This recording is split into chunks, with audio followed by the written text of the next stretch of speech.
Hola Hola, tío. Florencia, hola, ¿Cómo está? ¿bien usted? Bien, también, qué bueno. Hola, profe, ¿cómo está? Hola, hola, bien, gracias a usted. Bien, igual.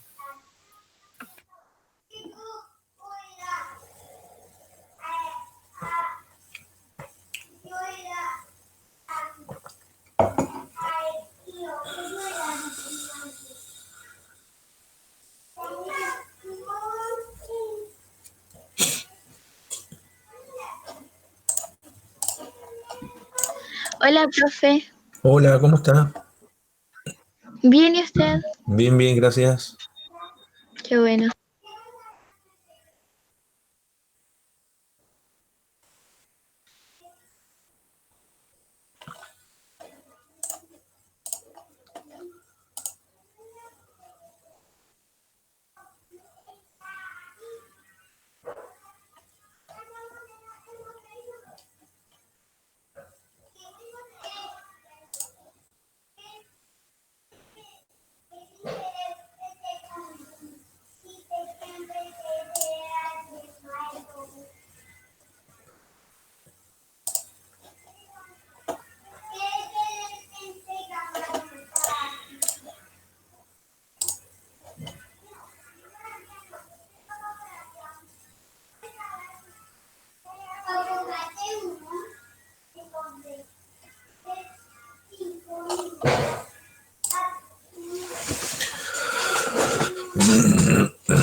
Hola, tío. Hola, ¿cómo está? Bien, ¿y usted? Bien, gracias. Vamos a esperar unos minutitos, 2 minutos más y damos inicio a la clase para que se sumen los otros compañeros que faltan.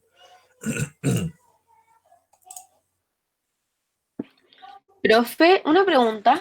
Dígame. ¿Vamos a tener Meet todas las semanas? Sí, todas las semanas de ahora en adelante, lo que nos está quedando de tiempo, porque contándolo nos deben quedar como 4 clases, nomás 4 o 5 clases. Ah, ya, ya. Muchas gracias. Ya, pues.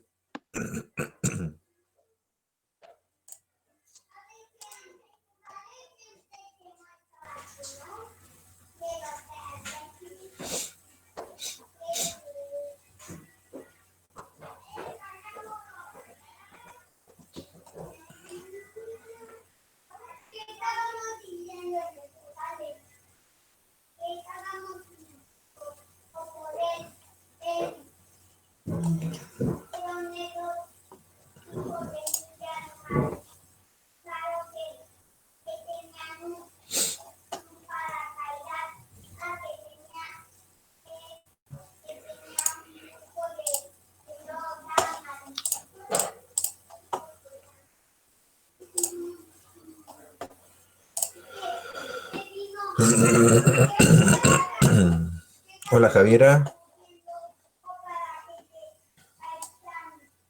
Hola, profe, ¿cómo está? Bien, gracias.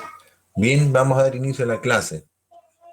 Partamos recordando que ya la próxima semana hay que colocar una nota, la segunda nota en apoderados.cl. Y esa nota, la asignatura, es un conjunto de actividades.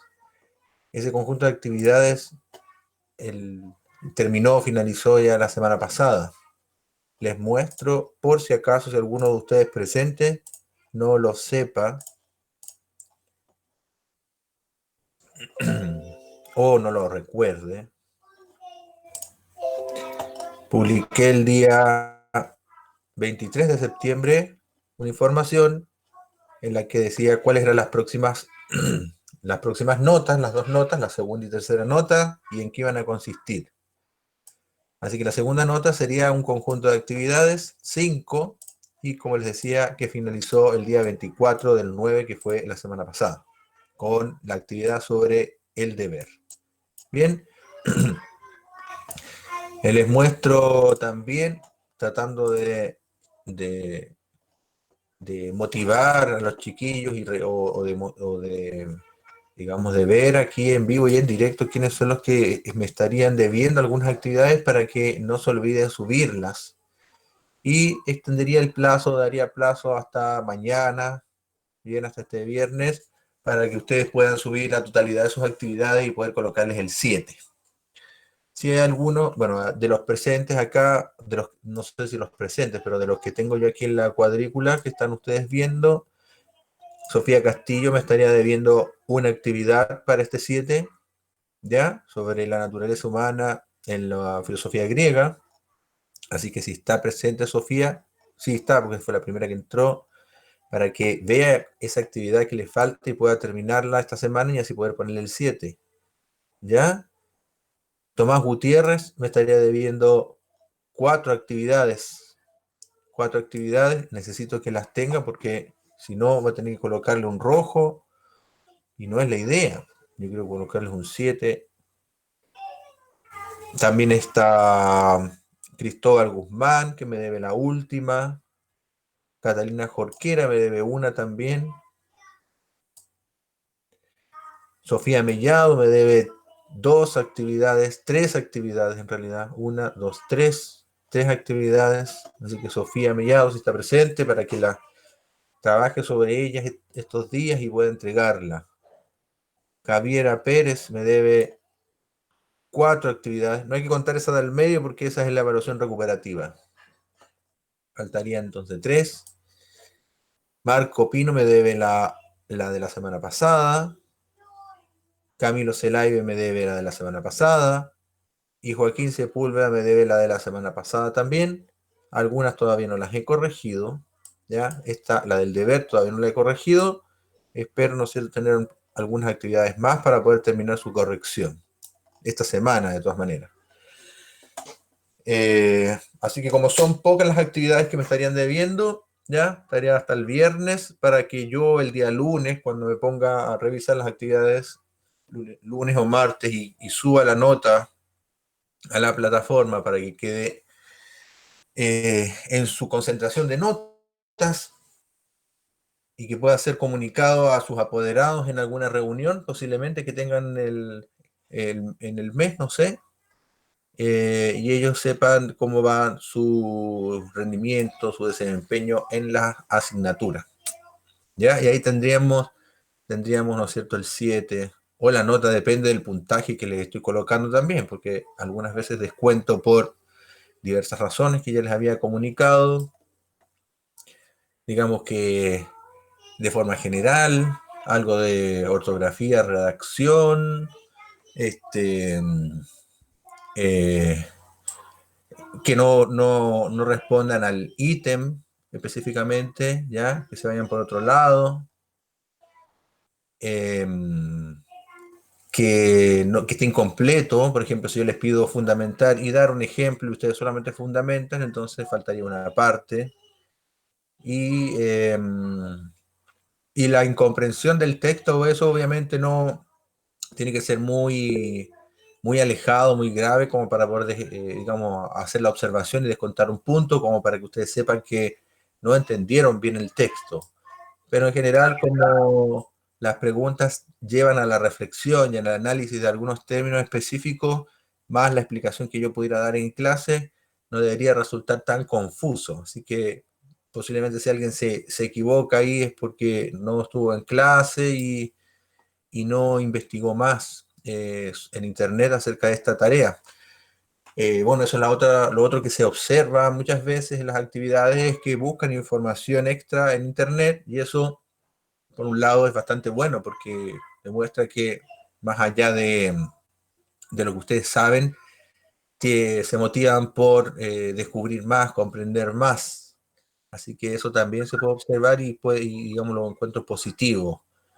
Profe, Y obviamente que eso de buscar información, al tiro le respondo, eso de buscar información también podría llevarlos a tener respuestas muy distintas a las que yo espero. Entonces, también habría por eso que me mantengo amplio, digamos, flexible en las respuestas, dado que puede haber más material que yo desconozco respecto del autor o del tema y que ustedes, por investigar en internet, lo colocan en el trabajo y esa información, ¿no es cierto?, yo la encuentro relevante, pero por eso que hay variedad de respuestas a estas preguntas. Y justamente eso es lo que espero, que haya variedad, porque cuando yo encuentro que hay respuestas similares, ¿ya? Duplicados incluso, duplicados, eso yo le estoy poniendo 0 puntos o disminuyendo demasiado el puntaje ya de forma considerable, porque ya les había mencionado anteriormente de que eh, la copia, la dúplica no tiene mérito. ¿Sí? Yo si me doy cuenta, obviamente le evalúo, ya, porque en realidad en ese sentido no puedo evaluar si realmente aprendió o no aprendió, quién no aprendió, así que para mí sería 0. Y obviamente que no tiene mérito, o sea, si se pasa, porque a veces uno no tiene el ojo, no está atento, digamos, a algunas cosas, entonces a veces se le pasan las copias y le pone el puntaje total. Ahora, si usted piensa que está bien lo que hizo y que el puntaje corresponde a lo que a su desempeño, bueno, yo creo que eso también pasa por que cada alumno asuma bien su labor como estudiante y sabrá ya, pensando que estamos ya en los 18 años, ya 17, 18 años, que vamos a pasar a la universidad, de que esa forma, deben identificar cuál es la forma adecuada e inadecuada de proceder frente a una tarea de un profesor. Así que por eso que ya eso lo dejo para su propia conciencia. Uno no puede, digamos, estar formando de manera tan profunda. Así que si es que se me pasa alguna copia, espero que ustedes sean conscientes de que es un procedimiento que es inadecuado porque no aprenden nada, no desarrollan habilidades, no entienden las problemáticas. No estoy diciendo que, bueno, no es que se vayan a morir, sino si filosofía no la quieren entender o no quieren comprenderla, si van a continuar sus vidas, incluso pueden ir encaminados hacia áreas que son distintas a las de la filosofía. Sin embargo, como procedimiento, digamos, para ser sincero consigo mismo, se exige de que ustedes actúen de forma honesta, ¿ya? Así que bueno, eso se los dejo porque obviamente he visto trabajos que son copiados y la verdad que no sé cuál es la finalidad. Porque yo Profe, tengo todos los trabajos, o sea, yo cuando corrijo todos los trabajos juntos, entonces voy dándole vuelta a uno y puedo volver atrás y ver qué trabajo se parece a qué trabajo. Entonces, para mí resulta mucho más fácil comparar trabajos aquí que como cuando estaba en la sala de clase, que me traía uno un cuaderno, yo se lo corregía, después se iba con el cuaderno, después me llegaba otro con la misma actividad quizá, y yo no podía hacer el contraste porque no tenía el cuaderno ahí, no sabía si había copiado o no. Me sonaba que lo había leído antes, pero más allá de eso no podía hacer nada, pero aquí profe, sí puedo comparar los trabajos, contrastar los trabajos y darme cuenta de los duplicados. ¿Ya? Ah, y además, bueno, el programa tiene un sistema para encontrar frases que están en internet. Así que también me advierte cuando los textos están sacados así textual, tal cual, de la web. Así que, Profe, por favor, esta nota la vamos a complementar con una prueba, igual que el semestre pasado, ¿no? no. Ah, ya.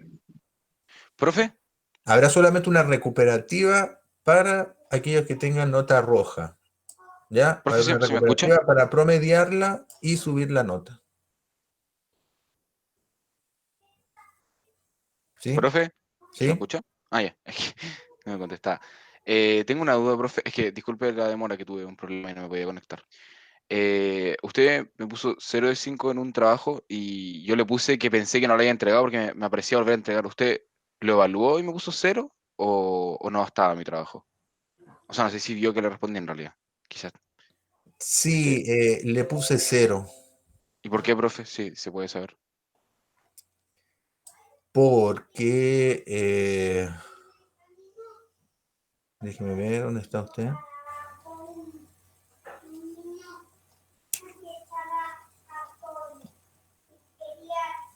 Ahí está. Ese de acá, ¿cierto? Sí, ese mismo. Si A quiere, ver, ábralo en clase y me da lo mismo, la verdad. ¿sí? Sí, sí, a ver, y me explica, por favor, si es que puede nomás. Porque merece un 0 ese trabajo. Gracias. ¿Pero usted lo abrió? Yo sí lo abrí, sí. Lo que hace es que lo abrí el teléfono, entonces creo que quizá no me mostró lo que usted me escribió. Ya, le puse que tenía lo mismo que Tomás Gutiérrez. Exactamente lo mismo. Ujú.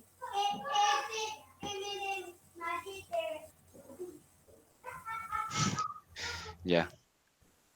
Bueno, ya. Profe, ¿Sí?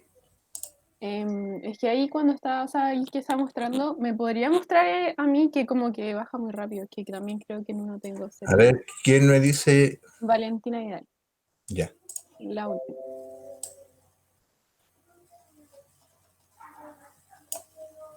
Ah, la última. El mismo profe. Sí, ahí está. También tendría un 0 en una actividad. Sí, profe, ¿me podría mostrar por qué? Así como mismo, igual que Mandiola.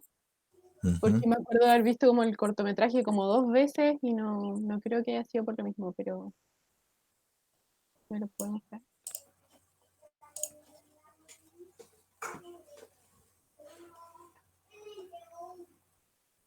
Veamos que le puse.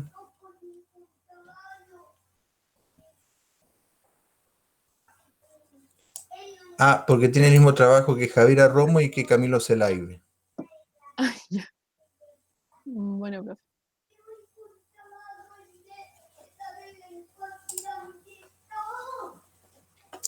Bueno, y lo mismo para los que le puse 0, ¿no es cierto? Ya saben por qué. Bueno, vamos a pasar entonces a la clase de hoy. Bien, la clase de hoy, que ya se debería haber publicado la información, corresponde a la primera actividad de este tercer grupo de actividades que van a corresponder a la tercera nota.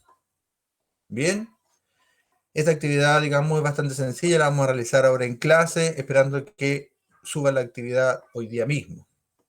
Vamos a partir, antes de revisar esa actividad, vamos a ver la anterior, la del deber, ¿ya? Que es la que me falta corregirla, pero, ¿no es cierto?, para que, digamos, recordemos lo que nos decía Kant con respecto al fundamento de la moral.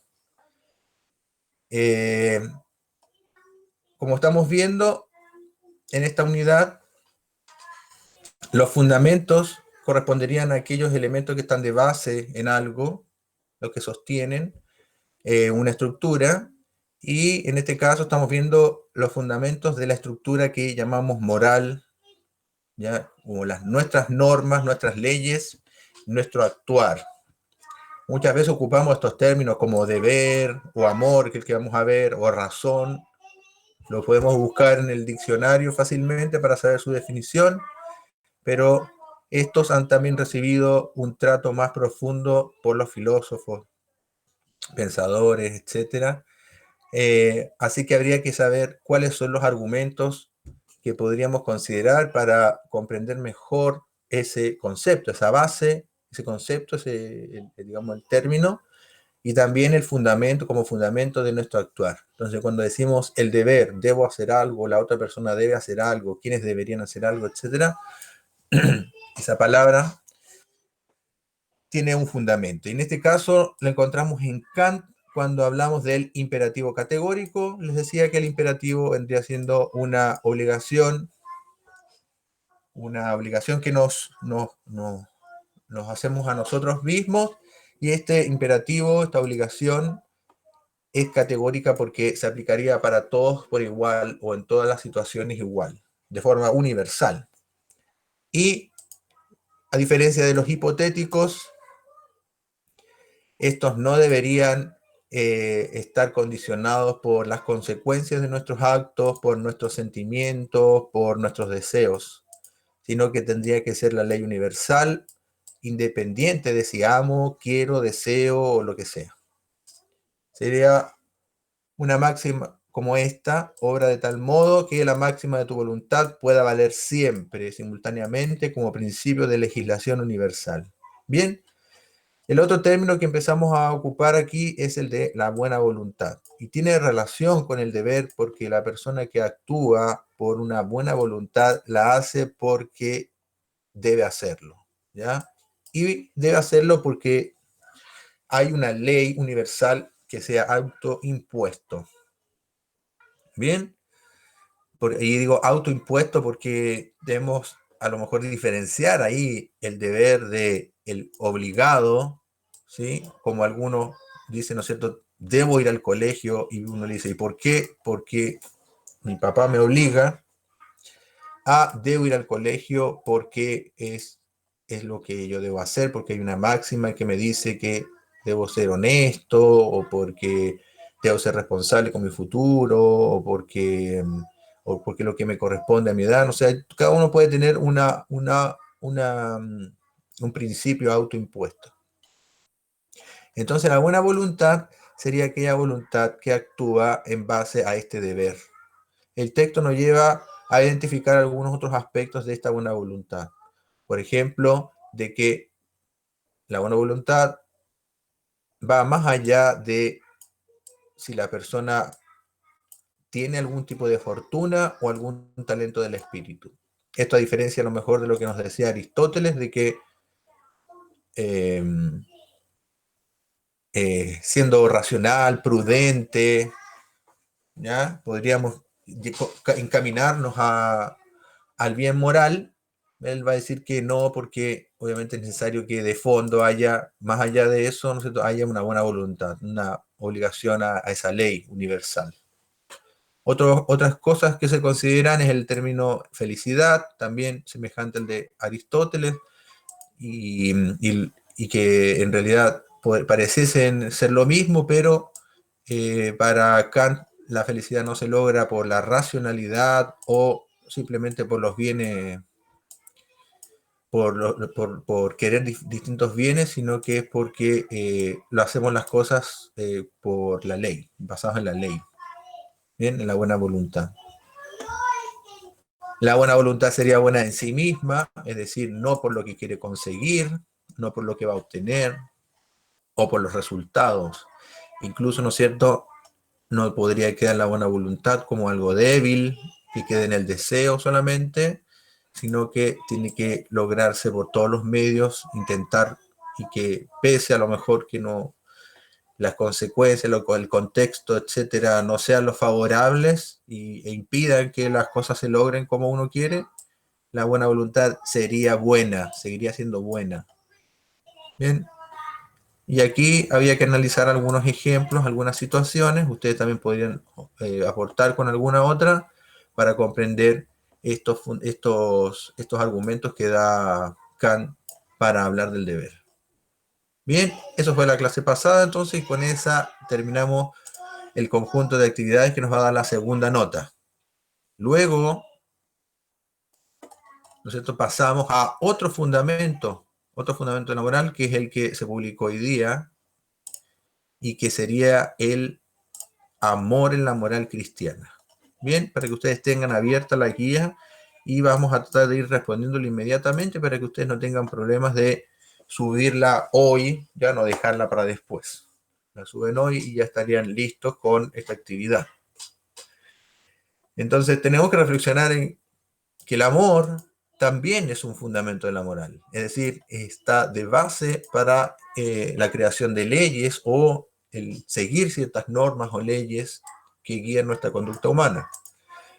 Pero habría que ver, según la moral cristiana, cómo debería ser ese amor, porque sabemos que cuando hablamos de amor en el sentido más particular, estamos hablando del amor a la pareja, el amor a los hijos, el amor a la mascota, y todos esos amores son muy distintos. Entonces, ¿cómo ese amor va a guiar mi actuar? En este caso vamos a ver que la moral cristiana establece un tipo de amor muy especial, muy particular, y vamos a tratar de ir definiéndolo a partir de los textos que podamos leer aquí. Vamos a partir entonces con este fragmento, ya según San Marcos, que nos dice lo siguiente. Se acercó uno de los escribas y le preguntó: ¿Cuál es el primero de todos los mandamientos? El primero de todos los mandamientos. Y Jesús contestó, el primero es, escucha, Israel, el Señor nuestro Dios es el único Señor. Llamarás al Señor tu Dios con todo tu corazón, con toda tu alma, con toda tu mente y con todas tus fuerzas. El segundo es este, amarás a tu prójimo como a ti mismo. Mayor que esto no hay mandamiento alguno. O sea, por sobre los mandamientos que ya conocemos, habría uno, el primero y superior a ellos. Y está basado en el amor. Incluso podríamos decir que el mismo amor está detrás de todos los otros mandamientos. Bien, y sabemos que este amor, ya vemos en este fragmento de que este amor parte primero por ese amor a Dios. Con todo tu corazón, con toda tu alma, con toda tu mente y con toda tu fuerza. Miren, tremendo amor hacia Dios, y yo creo que se replica ese amor también a tu prójimo y a ti mismo. ¿Ya? Así que vemos un amor bastante grande, ¿ya? Que implica un compromiso total, quizá podríamos decir, pero más que compromiso, ¿ya? Un esfuerzo, ¿ya? Una concentración, un amor que considera todo, hasta todos los aspectos del ser humano, podríamos decir, corazón, alma, mente y fuerza. Es decir, todo el ser entregado a esa disposición, que es amar a tu prójimo como a ti mismo, amar al Señor. ¿Ven? Es tremendo ese amor, muy grande. Por eso que está por sobre, no quiero decir sobre, pero ahí dicen, ¿no es cierto? Es mayor que, pero está de base, vamos a decirlo, porque estamos hablando de los fundamentos de la moral, así que estamos hablando que está de base para todas las formulaciones de leyes o reglas o actuar desde el punto de vista cristiano, porque incluyen a Dios, ¿no es cierto? Es el amor a Dios, o el amor de Dios también podríamos decir, ¿no es cierto? Ese amor es el amor de Dios que nos tiene a nosotros. Bien, como dice el texto también, es un amor activo, se hace cargo de las necesidades del otro, así que son otras de las características que podemos contar de este amor. Aquí la parábola del buen samaritano también nos da algunas otras indicaciones de cómo es este amor, ¿ya? Y vamos a identificar dos palabras que nos pueden mostrar de forma más detallada a qué se refiere con amar al prójimo, ¿sí? Y dice, tomando Jesús la palabra, dijo, baja un hombre de Jerusalén a Jericó y cayó en manos de los ladrones, que le desnudaron, le cargaron de azotes y se fueron, dejándole medio muerto. Por casualidad bajó un sacerdote por el mismo camino y viéndole pasó de largo.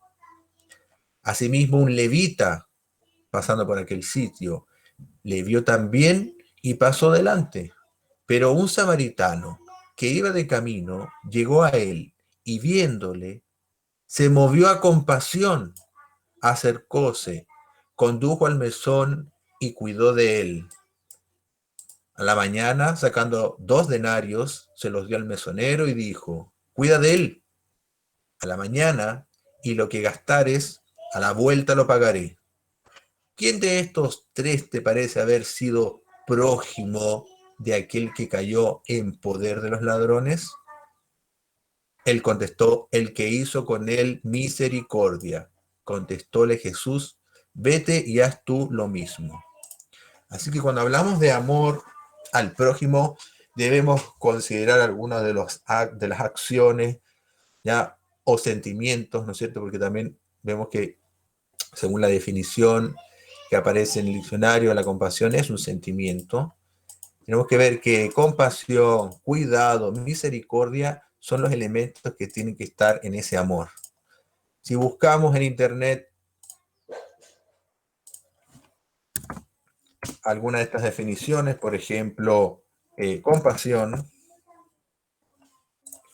vemos que es ese sentimiento de tristeza que produce el ver padecer a alguien, que impulsa a aliviar su dolor o sufrimiento, a remediarlo o a evitarlo. Bueno, no queremos evitar el dolor, no evitar a la persona, ¿no es cierto? No que está padeciendo el dolor, sino que evitar que la otra persona sienta ese dolor. Así que el amor incluye esta tristeza, podríamos decir, por el otro, en ese padecimiento que tiene. Y obviamente no solamente llorar por el otro, sino que la necesidad de ir a ayudarlo. Es increíble que como seres humanos, también desde el punto de vista de la psicología, podemos hablar de la empatía, y es increíble ver que frente a algunas situaciones no podemos volvernos ajenos, ¿ya? Sino más prójimos, ¿no es cierto? Más próximos, en ese sentido, más vinculados, y ahí donde, frente al padecimiento de las otras personas, queremos ayudarlos, o sentimos la impotencia de ver algo en la que no podemos hacer nada, ¿ya? Y eso nos causa una sensación ahí de compasión. Así que esa parte de ese amor. El otro término es misericordia.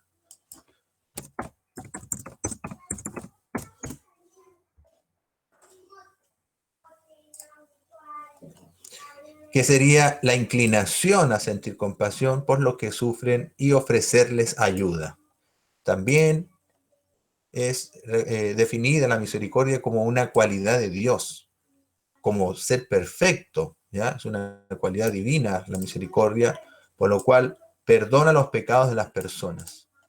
O sea, más allá de haber hecho mal, haber actuado de forma inmoral, la misericordia es aquel que perdona también en esos momentos, ¿no es cierto? Pero sabemos que es más una cualidad de Dios. Nosotros, digamos, los más creyentes saben que uno puede perdonar algunas cosas, pero el que realmente va a perdonar la falta va a ser Dios cuando nos encontremos con Él. Pero aún así nosotros deberíamos replicar algunas de esas cualidades, ¿ya?, de Dios, como la misericordia, por ejemplo,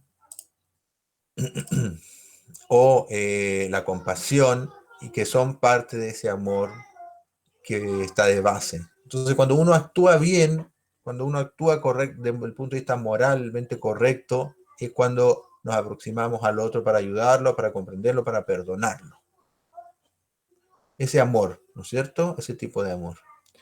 Bueno, aquí la actividad es ¿qué implica la concepción del amor? Ya tomamos algunas ideas que ustedes pueden resumir. ¿Qué definiría mejor esta concepción? ¿El amor como sentimiento o como decisión? En esta pregunta ustedes pueden decidir por uno, por otro, pueden unir a ambos, sentimiento y decisión, o pueden decir que primero viene la decisión y después el sentimiento, o primero viene el sentimiento y después la decisión. Ustedes deciden y fundamentan su respuesta, ¿ya? Así que esa puede ser variada. Lo importante es que argumenten, que haya una reflexión. Pero tengo una pregunta. Sí, claro. ¿Puedes subir un poco a la 2, por favor? Ahí. Es Ahí. que un deseo sería como decisión, porque según el amor es un deseo, uno desea amar. Uno Claro, el deseo vendría siendo ese anhelo, el querer algo. sí, ¿Ya? Yo deseo algo es porque yo quiero algo, lo quiero poseer. Es el deseo. Pero la decisión vendría siendo esta determinación que ha tomado una persona después de haber considerado diversos factores y toma una decisión. Así que es el resultado final de casi de un pensamiento, de racionalizar algo. Por eso que a lo mejor aquí la diferencia fundamental estaría entre el aspecto emocional del ser humano, los sentimientos, y el racional, ¿ya? El tomar una decisión a partir de las consideraciones mentales. Por eso que a lo mejor digamos, no a lo mejor, digamos, esta pregunta apunta a que ustedes vean que hay una problemática ahí respecto al amor cristiano. Si yo decido primero o siento. Cuando ayudo, por ejemplo, aquí poniendo el ejemplo del buen samaritano y la persona que fue, ¿no es cierto?, que le robaron, que la azotaron, que la dejaron media muerta, yo paso para el lado de él y decido ayudarlo o siento, ¿no es cierto?, el amor por él y voy a ayudarlo. ¿Ve? Bueno, complicado. Pero bueno, ahí es donde está la reflexión de usted para responder esta pregunta. Por eso que no, hay preguntas que no pueden llegar y ser copiadas, porque de todo depende también de su propia postura, y eso es lo que yo valoro harto, ya que las preguntas sean bien variadas. ¿Por qué se plantea el amor como suficiente por un actuar bueno? Un poco el resumen de algunas ideas de acá. Ya, el resumen. Bien, finalmente se agrega a esa actividad, se agrega otra más que es sintetizar los siguientes versículos en un párrafo que sostenga el fundamento de la moral, que el amor es el fundamento de la moral, ¿ya? Así que al final, ¿no es cierto?, deberían escribir un resumen de lo que podamos obtener de aquí. Vamos a tratar de profundizar un poco para darle algunas ideas a aquellos que no se les ocurra muy bien qué poner o cómo sintetizar la información. Y me gustaría que alguno de ustedes me ayude con la lectura. ¿Ya? ¿Quién podría ayudarme aquí? A ver. Lo ayudo yo si quiere. Quiero. Veamos entonces. Lea desde ahí hasta recibido. Aunque yo hablara todas las lenguas de los hombres y de los ángeles, si no tengo amor, soy como una campana que resuena a un platillo que retiñe.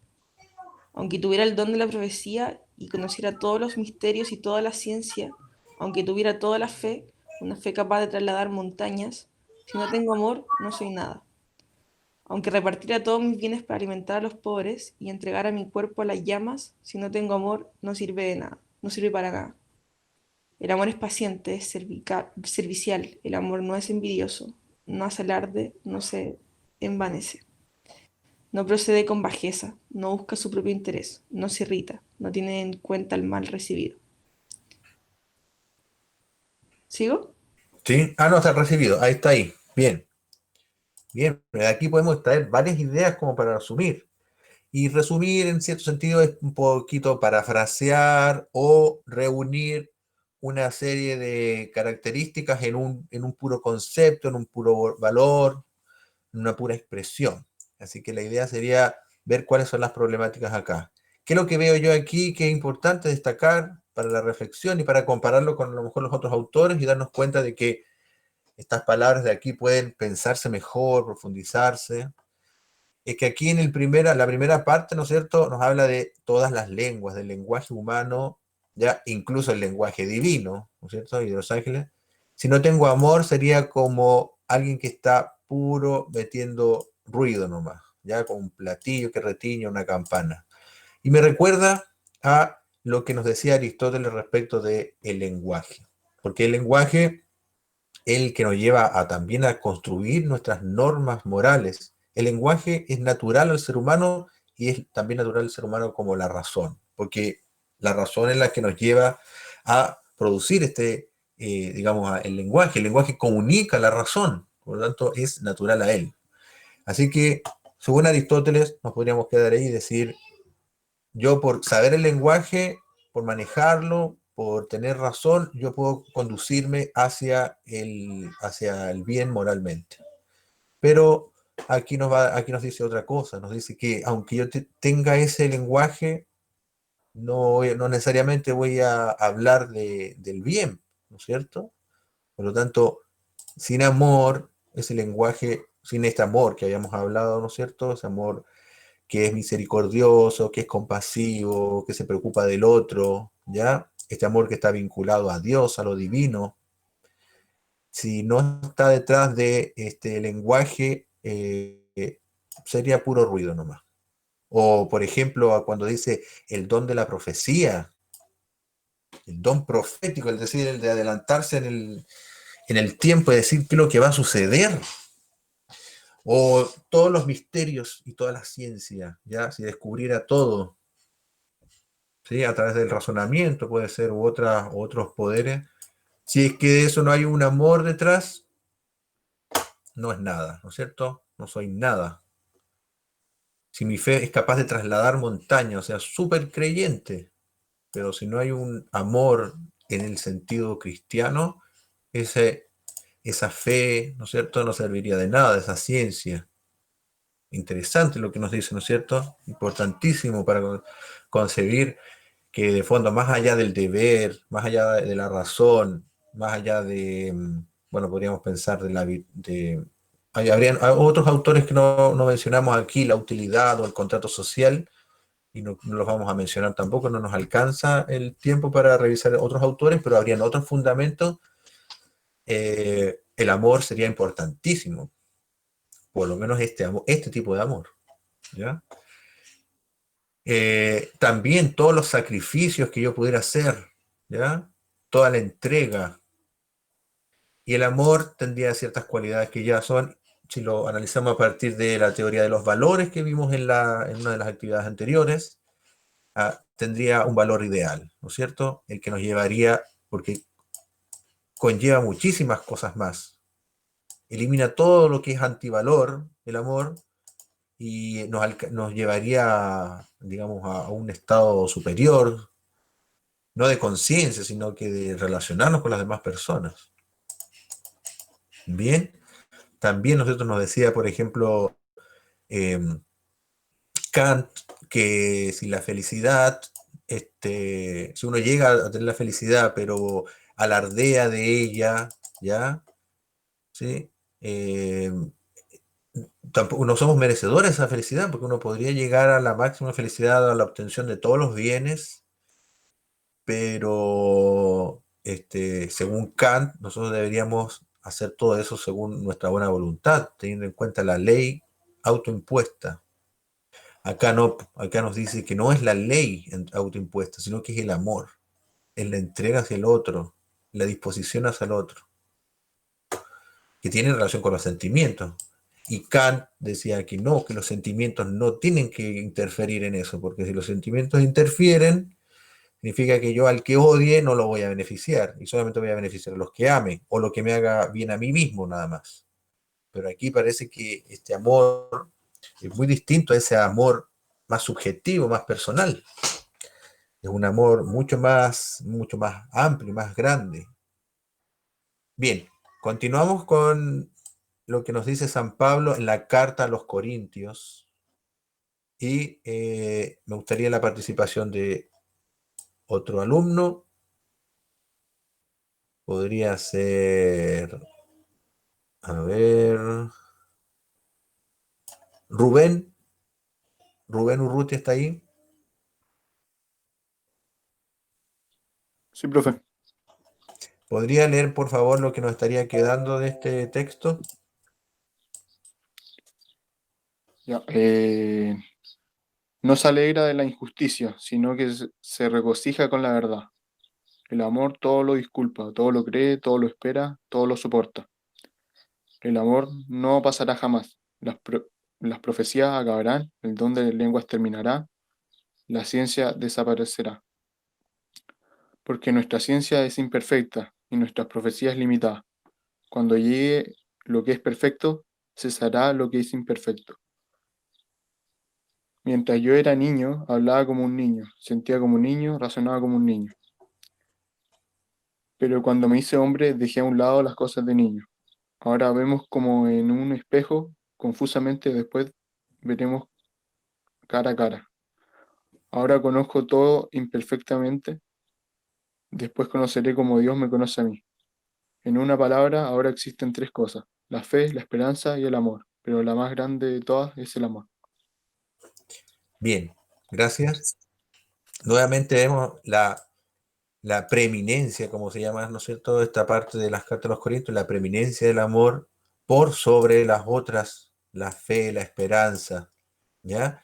Son muy importantes para mantener nuestra creencia en Dios, en la religión, en los seres humanos, pero parece ser este amor, el que estamos mencionando, ser el que, digamos, le darían sentido a esta fe y a esta esperanza. ¿Ya? Porque incluso antes dijo, ¿no es cierto?, que aunque tenga toda la fe del mundo, Si no lo hago con amor, no tiene sentido. Y, digamos, aquellas personas que son sumamente creyentes de la religión, ¿no es cierto? Ya que, que van a los rituales o que van que, que rezan, que cumplen con todos los ritos religiosos y se dejan llevar por todas las normas y leyes. Si no habría ese amor, no tiene sentido. ¿Y qué otra cosa podemos encontrar acá en la trascendencia del amor? Imagínense, el amor no pasará jamás. Todo puede acabarse. Casi podríamos decir, el mundo se podría acabar, pero el amor no va a pasar. Porque el amor, como es de Dios, es divino, es trascendente, así que está más allá de, de la existencia propia del mismo ser humano. Así que un amor que es increíblemente grande. Hasta uno podría llegar a decir que es un amor que a lo mejor está en los mismos objetos, ¿ya? El universo entero, en el universo está el amor que lo estaba moviendo. Bueno, amor y destrucción también, pero amor. Y también hace aquí una referencia a un estado de niñez que a lo mejor podríamos compararlo un poco con lo que nos decía Kant respecto de la minoría de edad, ¿ya? Mientras yo era niño, hablaba como niño, sentía como un niño, razonaba como un niño, pero cuando me hice hombre, dejé a un lado las cosas de niño. Aunque eso yo la verdad que no tengo datos suficientes para saber por qué dijo eso ahí, pero uno podría someterlo un poco a algunas interpretaciones, como este. Ahora vemos como en un espejo confusamente. ¿Qué quiere decir? Y después veremos cara a cara. ¿Con quién? ¿Con Dios será? Veremos cara a cara. Ahora conozco todo perfectamente, todo imperfectamente, todo confuso, todo borroso, pero después conoceré cómo Dios me conoce a mí, cómo Dios me conoce, cómo Dios me ve. ¿Será el amor? ¿Se estará refiriendo al amor? O ya más fuerte, ¿no es cierto? Lo que quiere Dios para mí. Increíble. ¿Cuándo será ese momento? Yo creo que es cuando uno muere y esté con Dios, o quizá antes, no sé si las personas creyentes piensan o tienen la esperanza de en vida alcanzar un estado mucho mayor con Dios y conocer ese amor, ¿ya? O sentirlo. Y aquí termina diciendo, ¿no es cierto?, que lo más grande es el amor. Bueno, ahí esto se puede interpretar. Bueno, con muchas cosas de acá también se pueden interpretar. Ya que habla del amor desde un aspecto idealizado y claramente no contamos con otros elementos más de la religión cristiana, pero los que están más en conocimiento de la religión cristiana a lo mejor pueden tener algunos otros datos para poder sostener, apoyar, acentuar más lo que está diciendo San Pablo en estos versículos. Bien. Y antes de responder ahí a la duda de la compañera, la idea sería entonces que ustedes acá en el resumen tomen 2 o 3 ideas para establecer aquí un argumento, una afirmación que podría partir de la siguiente manera. Yo creo que el amor es el fundamento de nuestro actuar porque, según San Pablo, el amor es el fundamento o podría ser el fundamento de la moral en general, debido a que este tiene tales características. ¿Ya? O yo pienso, ¿sí? O no sé. Ustedes pueden empezar de la manera defendiendo la moral cristiana, defendiendo las palabras de San Pablo, o estar a favor de las palabras de San Pablo, o porque hay un compromiso también con la religión. A lo mejor ustedes también podrían resumir algunas ideas que puedan servir para después ustedes hacer referencia a ese amor, ¿no es cierto?, tan importante. Así que aquí hay que hacer un resumen. ¿Bien? Alguien me hizo una pregunta, me quería preguntar algo. Yo es que no entiendo la pregunta 3. Es que la he leído varias veces, pero como que no. Esa. Ya, ¿por qué se plantea el amor como suficiente? Suficiente sería que no es necesario más. No es necesario más. ¿Por qué sería eso suficiente? Aquí, por ejemplo, nos dice, por ejemplo, en esta parte, Pregunta. el que hizo con él misericordia. Y Jesús le dijo, bueno, ahí está, ya hace lo mismo. Es casi como, no hagáis, es eso, tenéis que hacer, eso nomás, no hagáis otra cosa. Como suficiente eso, ¿me entiendes? O como en este caso, como nos decía acá, que el amor, ¿ya? Amar al prójimo y amar a sí mismo y amar a Dios es suficiente, ¿no es cierto?, como para conducirse en la vida. Y podríamos, bueno, para esta actividad podríamos ocupar también lo anterior, ¿ya? A lo mejor poner, porque con eso no necesitamos saber más, no necesitamos ciencia, no necesitamos razonar tanto. Quizá en ese sentido, ¿por qué se plantea el amor como suficiente para un actuar bueno? ¿Sí? Sí,